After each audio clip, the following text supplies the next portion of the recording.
Dana and Pepper, welcome to the show. Thank you. Thanks for having me.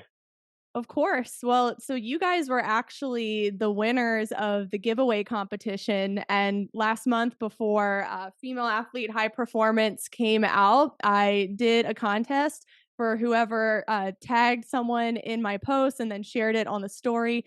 They got a free book shipped to them, and also they get to be on my podcast. So it was really open to players, coaches, and anyone involved in female athlete high performance. So thank you for being here, and I'm really excited to get into it. So you guys actually know each other, which is great. So let's start with Dana first. Who are you, and what are you up to today? Yeah, so my name's Dana Powers. I'm actually kind of in the middle of a little life change myself. I just moved from Massachusetts down to South Carolina. So teaching high school, coaching high school soccer, coaching for a club, getting kind of back into the higher level girls coaching that I was doing back home. But just did a big move to get closer to family and loved the first book, loved the first time I got to be on the podcast. So once I saw an opportunity to kind of win a free trip back on it here, I was going to take it. And Pepper was the perfect person to bring along with me. I remember that first podcast, and it was so great because we talked about how male coaches can also be role models to female athletes. Of course, I love being a role model because I'm a woman myself and I played at a high level in college, but I really think there's amazing male coaches who just do such a great job with our girls, and you really spoke to that message. So I know you've coached Pepper. So, Pepper, do you want to explain where you play and what you're up to today? Yeah, for sure. I'm Pepper Escher. I currently play for FC Stars '06 Blue ECNL. It's out of Lancaster, Massachusetts. I know Dana from like my first year of playing soccer back at LFC Liverpool Football Academy, and he was the one that kind of like shifted me from being a midfielder to a goalie. And he really helped me find my true position, and that's how we know each other. We've been in contact ever since. Like I've played him in high school, and but we go way back. And right now I am currently committed to play Division 1 soccer at UMass Amherst. Oh, congratulations. That is amazing. That must be such a good feeling to like be committed. Are I'm, you a junior or senior? I'm a junior. Oh my gosh, that must be even better. Yeah, I got early in the process, and I'm actually in a transition now from public to private school. This year, well, I live on Cape Cod, and it was a really long commute to practice every day, about like 2.5 hours there and back a day. So I decided to come to Worcester Academy, and they also like broadened my expectations and limits with all the coaches. I reached out to UMass when I started coming here, and we hit it off right away. And it's also a big help to be here at boarding school, being really close to practice. So I love it. Oh, that's so nice. Such a relief too. So I love it. So let's get into high performance. And I know you guys are just currently working through the book. It is a beast and it's a lot. So I totally get that you're not finished yet. But Dana, how are you really inspiring high performance in your players? I know you read the first book and you even had a book study with your team on like the strength training and the nutrition chapters and all that. So, how are you continuing to really encourage girls to do this type of training? I think one of the positives I think nowadays it's exposed to girls a lot more as far as like the importance of being strong, the recognition that you can get in the weight room and throw some weight around as well and feel strong and feel confident and feel great. But I think when it comes to high performance, one of the biggest things you can do is create an environment where girls are willing to take those risks, because you can't really reach those goals unless you're willing to fail and willing to take some risks and willing to get out of your comfort zone a little bit. So I think my goal as a coach is to create an environment where I'm not necessarily the one that has to lead that support, where the girls do it for each other. And then it's contagious. Once someone achieves something great, then the teammates around her want to achieve something great. And it's like a full group buy-in instead of an individual effort. But I think it's getting people to understand that performance isn't related to other people, it's related to yourself, which is like why I love talking about fitness, because life's basically a gym. Like you might look to your left and see someone much more conditioned and much more fit and stronger than you, but the person to your right might be dying to be at the spot you're at. So I think the more people can look at performance as just always being a better version of themselves and not worrying about what the people on each side of you are doing, then I think that's where those breakthroughs start to happen. And my job is just to try to create an environment where that's the goal and that's the support, and the girls are motivating each other to do that. One thing you said there was how it's about becoming a better version of yourself. And that's one of the biggest themes in this new book, Female Athlete High Performance. And it's constantly about raising the standard on your game, getting faster, more explosive, more conditioned, more strong, more nourished, more recovered. And I feel like if girls focus on those things, then not only are they going to optimize their soccer playing, but they're also going to mitigate injury. But mitigating injury it doesn't have to be the focus. And I love that you didn't say one thing about, oh, we're all scared of getting ACLs. That's why we're in the gym. No, you should be in the gym because you want to be a beast. So that kind of segues me into Pepper and what you do for performance. I actually just spoke with the Pitt U women's goalkeeper coach, and he talked a lot about the traits of his goalkeepers. And I truly believe goalkeepers should be the fittest on the field. So I agree. yeah. And there's always this stereotype, oh, they're just kind of like the most out of shape. And it's like, no, I don't believe that. So Yeah, I hate that stereotype because really you don't see any of those anymore. It's like all yeah.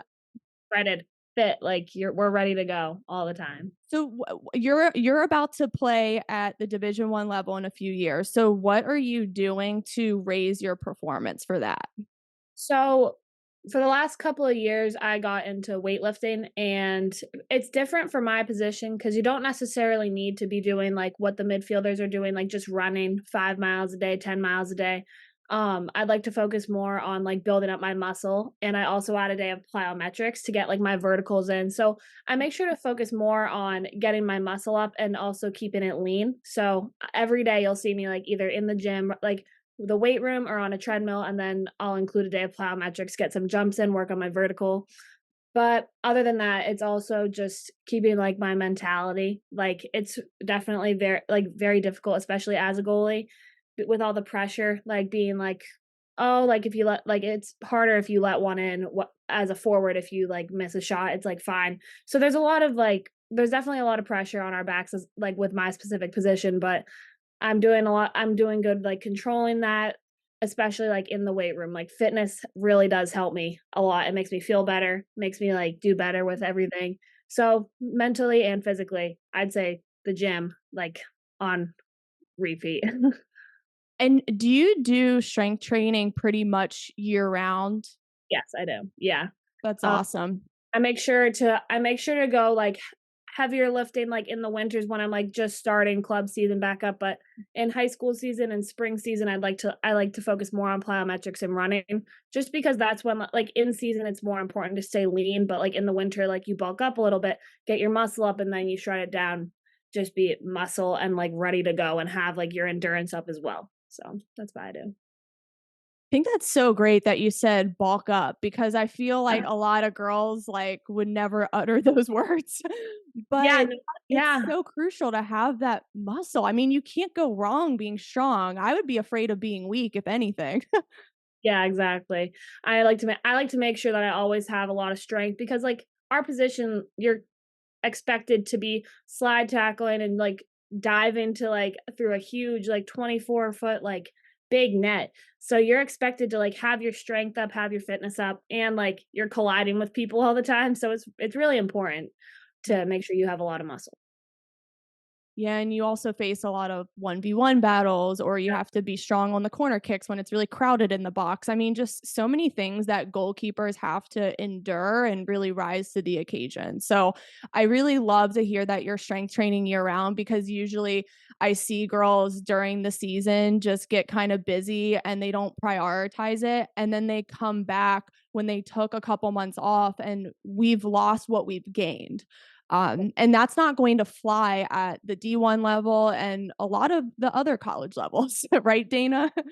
Yeah, and I think kind of the background one of the background reasons now that's becoming more to the forefront of wanting to be physically capable earlier is the increase of the transfer portal in college sports. So it's like now as a high school athlete, you're not necessarily competing against other 17-year-olds.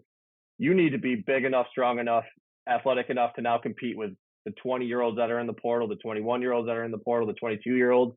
So I think fitness is what can kind of separate you from the group, but I just like it for confidence too. Like I'm on my own personal little fitness journey. Like I got too busy and every excuse possible and let myself go a little bit. Now I'm down like 25 pounds and I'm just like my stress level's down. My emotions are better. My confidence is better. I don't wake up tired. So I think being physically fit goes in those other areas of not only your own health, but just life. Like I'm probably a more enjoyable person to be around now that I'm taking care of myself physically than I was before. You read my mind because I was just going to have you expand on why you should be chasing high performance for a lifetime. So you said it's been great for improved mood, to handle stressors in life better, just feel more confident in just yourself. Is there anything else that you're noticing, like maybe even in your coaching or your relationships with other people? Yeah, and I think some great relationships can be built through that because it's measurable. Like the strength training is a measurable thing where you can not all goals necessarily are tangible, but the strength training you can tell if you're getting stronger. You can tell if you're moving more weight. You can tell if you can do things better. And I think from the confidence point, but from the high performance perspective, I think it's an awesome mindset where I always talk to my kids I coach and teach about like wanting to be the best at everything you do, not just sports. Like and that's where the high performance mindset and the athletic mindset can come from is go be the best soccer player you can be, but be the best student you can be and be the best daughter you can be and be the best sister you can be. And I think if that mindset starts with something physical that you feel good about right away, I think it's more likely to kind of ooze into some of those other areas of life. But I mean, all the science is there. People just need to read it. Like people that are fit and healthy feel better and have better grasp of their emotions and have better stress management skills. And I teach health. So like a lot of what I teach is how different areas of health work off each other. And there's a reason why you can't not worry about your emotions and not worry about your physical fitness because it's all one big thing. So I think this is a great place to start. And I think it's really important that high performance gets looked at as something that's more than just a sports thing. It's a life thing. Like go attack life at 100 miles an hour. Don't worry about failing and do that in every area of life that you have. Yeah, life is the ultimate sport, right? I Yeah. mean, you're going to have very high stress meetings, or maybe you become a doctor or surgeon and you have to walk into surgery with confidence when things are really intense. Maybe you go through a devastating breakup and you have to pick yourself back up. I mean, performance is a lifetime thing, and you have to be able to get over those tough times and have courage and be strong. And Pepper, I'm curious, like how has this training impacted other areas of your life? I'd say whenever I'm done with a school day, I always used before I started weightlifting, I'd be tired, just want to go to bed, like not even like looking forward to practice. This was about like 2 years ago, but then I decided I'm gonna change something, and I want to play at this Division 1 level. I knew what I wanted. I'm very competitive, so I've always wanted to play at a Division 1 level. So I decided I was gonna make a change. So every day I started going right after school to the gym. I'd go for about like hour and a half to 2 hours a day. And at first it was feel yourself you feel the worse before you feel the better. So like when you first start working out, you don't see many changes, you don't feel many changes, but then like after a couple months you're going to start to see like improvements in everything, like your mentality, like Dana was saying, like your physical appearance, like your physical like skill, and all that I've seen on the field and off the field. Because also weightlifting can also, it's not just like bulking up with muscle, it can also it also burns calories. So it's not just like, it's also like a form of like, I don't know how to explain this. Like it's basically like another form of running. Like if you don't want to run one day, you can always just resort to weightlifting. And I always did that on days like I'm not going to run today. So I always found like my peace in the weight room, and it really has helped me like come out of my bubble a little bit. Like I've always had a very vibrant personality, but you'll see me like even on the field, like my confidence has never been higher. My like performance wise has like going through the roof. And just like off the field, I'm a very, very happy person. Like always working out just like keeps me energized, keeps me happy. And on the days that I don't, it's like you're supposed to have rest days, but on the days that you don't, you're like, oh, I wish I did something more today. I like that it really energized you, especially adding it into such a busy schedule. And before you're like, oh my gosh, I'm like so tired getting home from school. But you took a chance and you're like, all right, I'm going to add weightlifting. And it really just comes down to managing your time better. And you'll find that actually doing those workouts, you do get the energy, you do really become more diligent with your schedule and get to bed at a good time and just stay in a good routine. And I think that's inspirational for a lot of girls listening because they don't want to continue weightlifting in season or during the school year when they're so overwhelmed, but it can also be very therapeutic. Yes, definitely.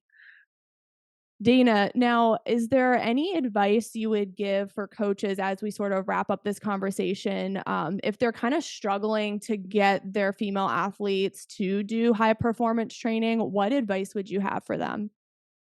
Well, I think part of it is do the best you can to kind of be the model that you want your players to be like. I feel like if I'm telling my students or my players that they should be worrying about their fitness, worrying about their health, that I should be kind of living that life as well, which is a big reason why I kind of needed to focus on myself a little bit again.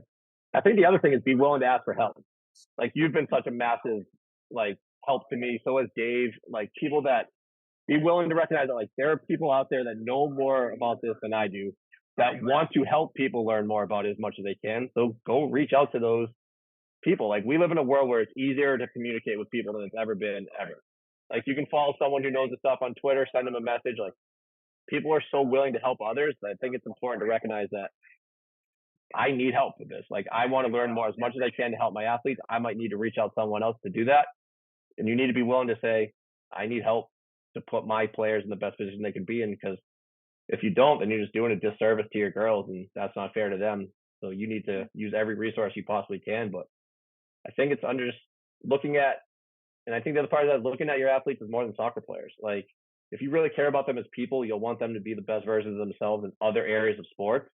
That's why like I try to go to dance recitals and other games and other sports. And I still talk to Pepper, who I've coached years ago. Like you build those relationships and there's a level of trust there, and they know that you're willing to do everything you can to help them, then they're going to be more likely to take that upon themselves to buy in and motivate each other as well. So it's just caring, living the life that you want other people to live, and reaching out for help if you need it.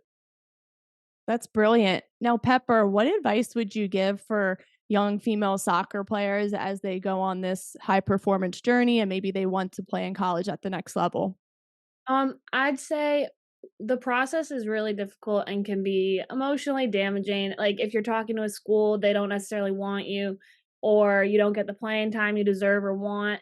You just need to like I say remember to keep pushing, keep your mentality up. Like just remember you're better than like you're better, you know yourself more than anyone. So I'd say just make sure people know who you are. Like don't give up if someone says something negative to you.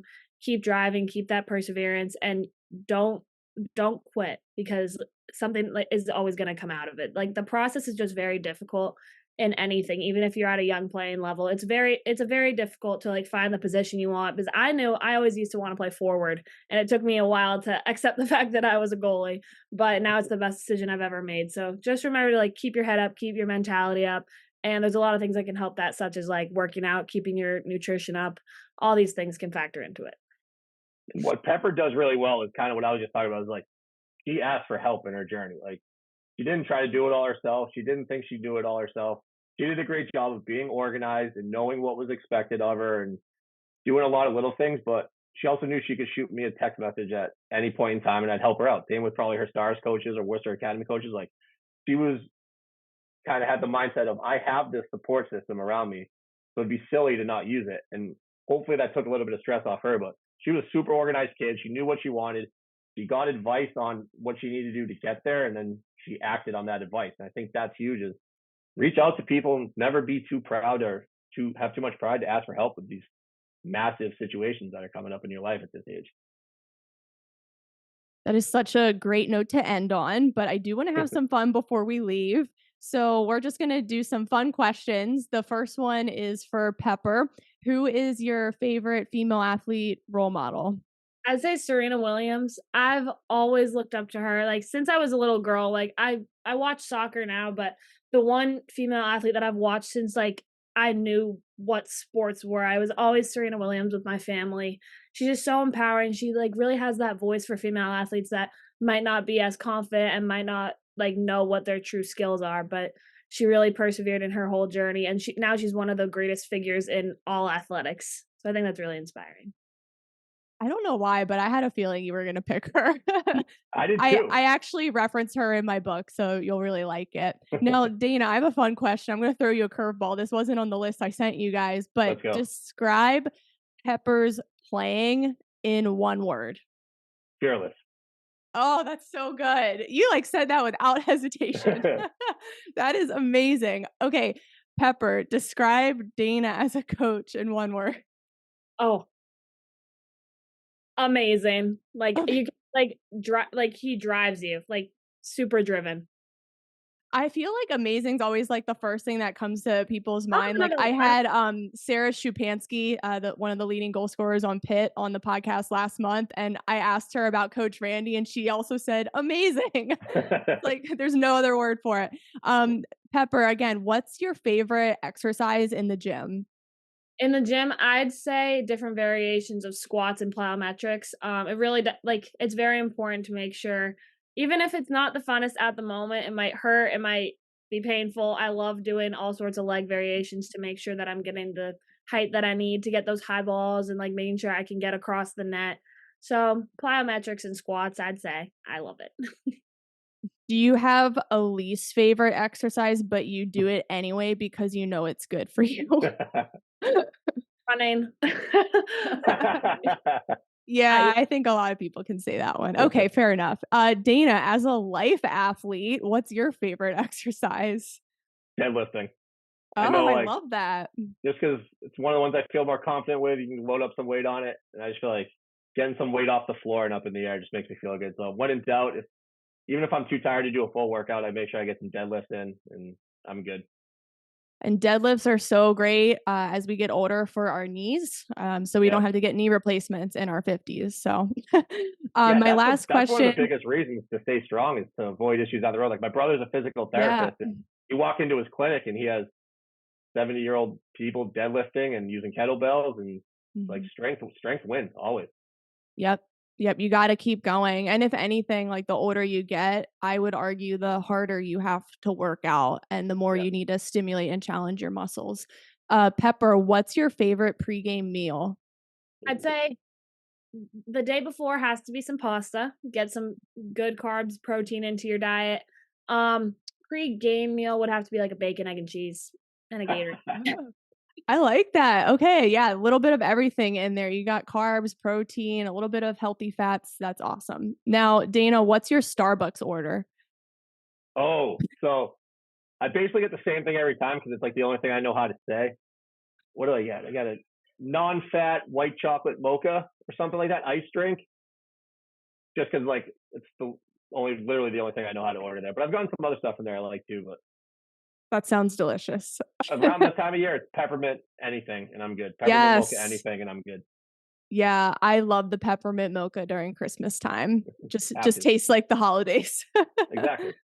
Well, this was really fun, you guys. There was just some really great advice for our young athletes as well as our coaches. And I really think people will enjoy it. And I hope you guys enjoy reading the rest of the book. If you haven't gotten it yet, it's still on sale on Amazon in both paperback. I have the hardcover here. Honestly, the hardcover is the way to go because it is in color and the book has a lot of pictures of exercise technique as well as a lot of diagrams and sample menus in the nutrition chapters and menstrual cycle and hormonal graphs. Like you definitely want to get it in color. So I recommend the Perfect. hardcover. Be sure to check the link in the caption below. And I'll also include Dana and Pepper's social media accounts. So be sure to give them a follow. If you need advice from Pepper on college and just her recruiting process, feel free to reach out. And then Dana, anything on coaching female athletes or even being a life athlete, he has a lot to say about. So please follow up with them. And I will see everyone on the next episode.